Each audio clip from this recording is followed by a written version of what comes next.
کہ آزاد کشمیر کی وادی نکیال قدرتی حسن سے مالا مال ہے۔ ہرے بھرے درخت اور اونچے پہاڑ نکیال کی خوبصورتی میں اضافے کا باعث ہیں۔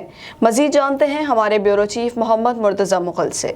اگر تو نکیال آزاد کشمیر کے علاقے کی بات کی جائے تو نکیال آزاد کشمیر کا علاقہ کسی جنت سے کم نہیں۔ یوں تو کشمیر کا ہر قصبہ، ہر گاؤں خوبصورتی میں اپنی مثال آپ ہے، لیکن اگر آزاد کشمیر کے علاقے نکیال کی بات کی جائے تو علاقہ اپنے اندر سمائے حسین نظاروں کو قدرت کی کاریگری کا احساس لاتا ہے۔ بل کھاتے نالے، گرتی آبشاریں، اونچے پہاڑ، سرسبز اور ہرے بھرے جنگلات نکیال کی وادی کی خوبصورت کو چار چاند لگا دیتے۔ میرے پیچھے موجود پیر نسوڑا کے اونچے پہاڑ نکیال کی پہچان ہے۔ جنت نظیر وادی نکیال میں موسم ان دنوں انتہائی سہانا ہے۔ سیاح دور دراز سے ان دنوں نکیال کا رخ کرتے ہیں اور خاص کر گرمیوں کے موسم میں نکیال میں تازہ ہوا آلودگی سے پاک فضا اور ماحول کی تازگی اور ٹھنڈک کا احساس دلاتی ہے۔ آزاد کشمیر کے دیگر علاقوں میں خوبصورتی میں اپنا مقام رکھتے ہیں، لیکن نکیال کا مقام دیگر علاقوں کی نسبت جنت کی مانند ہے۔ نکیال کی ویلی جو ہے نا بڑی ماشاءاللہ بڑی خوبصورت ہے۔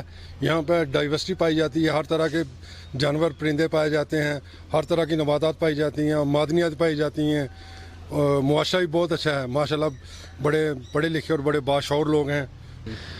ماشاءاللہ یہاں کی خوبصورتی بہت اچھی ہے۔ یہاں کے جو درخت ہیں ہرے بھرے ہیں، اس جگہ میں بہت زیادہ خوبصورتی ہے۔ دیکھیں جی، چاروں اطراف بلند و بالا پہاڑ ہیں اور درمیان میں یہ وادی نکیال ہے، تو بڑا خوبصورت نظارہ ہوتا ہے اس کا۔ خاص کر کے کسی اونچے پہاڑ پہ اگر چڑھ جائیں تو وہاں سے اس کا نظارہ تو دیدنی ہوتا ہے، اور خاص کر کے آج کل بہار کے دن ہیں تو میرے خیال میں نکیال کی وادی جو ہے وہ حسن سے مالا مال ہے۔ میں تو میں چونکہ یہاں کا رہنے والا بھی ہوں، اور میں حکومت سے یہی مطالبہ کروں گا کہ خاص کر کے نکیال جیسے علاقوں کو جو ہے وہ سیاحت کے لیے پروموٹ کرے، اور یہاں پہ اگر رینویٹ کرے ان علاقوں کو تو خاصی آمدن بھی کما سکتی ہے حکومت، اور جو دور دراز کے سیاح ہیں ان کو بھی اس طرف متوجہ کیا جا سکتا ہے۔